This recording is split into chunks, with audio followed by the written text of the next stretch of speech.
অন্নপূর্ণাতেও গলত।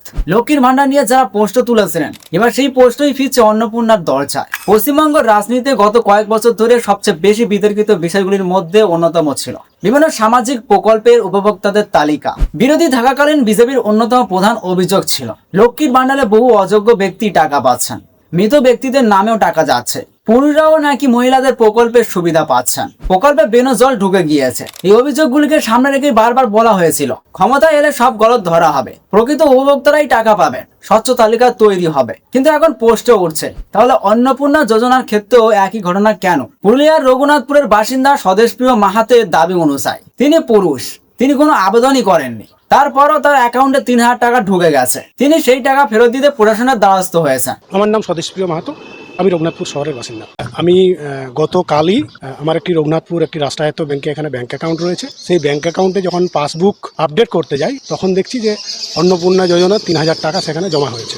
ফলে এটা স্বাভাবিকভাবেই একজন পুরুষের অ্যাকাউন্টে এই টাকা এবং এখানে ফর্ম ফিল আপ করার কোনো প্রশ্নই ওঠে না। এই টাকা যেভাবেই হোক ভুলবশত এই টাকা জমা হয়েছে এবং আমি মনে করি এই টাকা অন্যভাবে যে কোনোভাবেই হোক এসেছে। ফলে এই টাকাকে ফেরত করার জন্যই আমি আজকে এসডিওর কাছে দ্বারস্থ হয়েছি, রঘুনাথপুর সাব ডিভিশনাল এসডিওর কাছে। ওনাকে আমি লিখিতভাবে আবেদন করেছি যে এই টাকা ফেরত নেওয়ার জন্য যা যা প্রসিডিউর সেই প্রসিডিউরগুলো ওনাকে করার আমি আবেদন করেছি। উনি বলেছেন যে আমি জমা দিয়েছি, উনি বললেন আমি এরপরে প্রসিডিউর করব, আপনি কিভাবে টাকাটা ফেরত দেবেন না দেবেন সেই ব্যাপারে পরবর্তী ক্ষেত্রে উনি আমাকে জানাবেন। অবশ্যই এটা সরকারকে ভাবতে হবে, শুধু পুরুষদের অ্যাকাউন্টে ঢুকেছে এটা তো সেই সময় অভিযোগ ছিল, কিন্তু এখন তো বাস্তবে আমি তো সেই এখানে কমপ্লেন করতেই এসেছি যে পুরুষদের অ্যাকাউন্টে এইভাবে অন্নপূর্ণা ভান্ডার ঢুকছে কেন। ফলে সরকারকে ভাবতে হবে, সরকারের কোথাও এখানে গাফিলতি হচ্ছে। যদি ঘটনাটি সত্যি হয়ে থাকে তাহলে পোস্টে উঠতেই পারে যে প্রকল্পকে নিখুঁত এবং ত্রুটিমুক্ত বলে প্রচার করা হয়েছিল সেখানে আবেদন না করেও একজনের অ্যাকাউন্টে টাকা ঢুকে গেল কিভাবে? প্রথম পোস্ট এত যাচাই বাছাই তাহলে কিসের জন্য? সরকার বলেছিল 12 পাতার ফর্ম, আধার যাচাই, ব্যাংক যাচাই, পরিবারের তথ্য,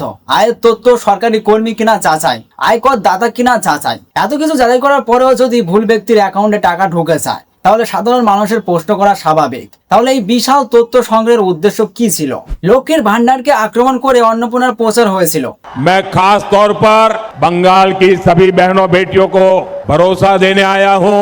बंगाल बीजेपी ने बहनों को हर महीने 3,000 रुपया देने का ऐलान किया है। कितना कितना कितना कितना 5 मई के बाद बंगाल के सभी दीदी लोगों के बैंक अकाउंट में हर महीना 3,000 रुपया हम भेजने का काम करें। বাংলার মা বোন দিদিদের বলবেন আমরা সিদ্ধান্ত নিয়েছি, সংকল্পপত্রে থাকবে, ভারতীয় জনতা পার্টি সিদ্ধান্ত নিয়েছে এপ্রিল মাসের শেষে সরকার হলে 1 মে আমরা 3,000 টাকা দেব, মে মাসে আমাদের সরকার হলে 1 জুন আমরা অ্যাকাউন্টে 3,000 টাকা পাঠাবো।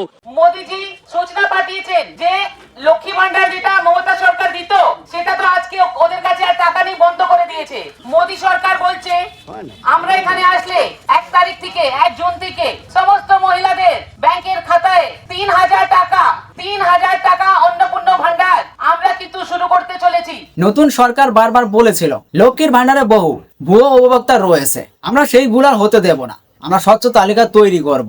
আর সেই সরকারকেই পোস্টের মুখে পড়তে হচ্ছে, কারণ মানুষ জানতে চাইবে যে সমস্যার জন্য পুরো প্রকল্পকে দোষ দেওয়া হয়েছিল সেই একই সমস্যা যদি নতুন প্রকল্পেও দেখা যায় তাহলে পার্থক্য কোথায়? সাধারণ মানুষের কাছে সবচেয়ে বড় প্রশ্ন, যদি একজন আবেদন না করেও টাকা পান তাহলে কেউ আবেদন করেও বঞ্চিত হচ্ছেন না তো? প্রকৃত উপভোক্তারা বাদ পড়ছেন না তো? ডেটাবেসে ভুল রয়েছে না তো?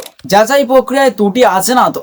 বেনাজল তথ্যের কি হলো? অন্নপূর্ণা যোজনা চালুর সময় বলা হয়েছিল বেনাজল বাদ দেওয়া হবে, শুধু প্রকৃত উপভোক্তারাই সুবিধা পাবেন। এখন পোস্টে উঠছে যদি কোনো পুরুষ আবেদন না করেও টাকা পেয়ে যান তাহলে সেই বেনাজল আটকানোর ব্যবস্থা কতটা কার্যকর? ভুল হলে দায় কার?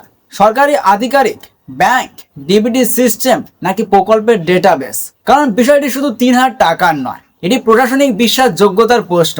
একজনের ক্ষেত্রে যদি এমন ঘটে তাহলে আরো কোথাও একই সমস্যা হয়েছে কিনা তা তদন্ত করা প্রয়োজন। সবচেয়ে ইতিবাচক দিক, এই ঘটনায় স্বদেশপ্রিয় মাহাতোর ভূমিকা প্রশংসনীয়। তিনি টাকা নিজের কাছে রেখে দেননি, বরং প্রশাসনের কাছে গিয়ে জানিয়েছেন এই টাকা আমার প্রাপ্য নয়, আমি ফেরত দিতে চাই। এমন সততা অবশ্যই উদাহরণ হিসেবে সামনে আসা উচিত। তবে শেষের কয়েকটি পোস্ট অবশ্যই থাকে। লক্ষ্মীর ভান্ডারের ভুল তালিকা নিয়ে যারা এত সমালোচনা করেছিলেন, আজ অন্নপূর্ণায় এই ঘটনা ঘটলে তাদের বক্তব্য কি? আবেদন না করেও যদি টাকা পাওয়া যায়, তাহলে 12 পাতার ফর্ম এবং কঠোর যাচাইয়ের প্রয়োজন কি ছিল? একজনের ক্ষেত্রে ধরা পড়েছে, আরো কতজনের ক্ষেত্রে এমন হয়েছে? সরকার কি পূর্ণাঙ্গ অডিট করে জানাবে কতজন প্রকৃত উপভোক্তা এবং কতজন ভুলবশত টাকা পেয়েছেন? নাকি আবারও সাধারণ মানুষের বলা হবে এটা বিচ্ছিন্ন ঘটনা? কারণ রাজনৈতিক দল যেই হোক, প্রকল্পের টাকা জনগণের করের টাকা, আর করের টাকার হিসাব চাওয়া কোনো রাজনৈতিক অবস্থান নয়, এটা নাগরিকের অধিকার।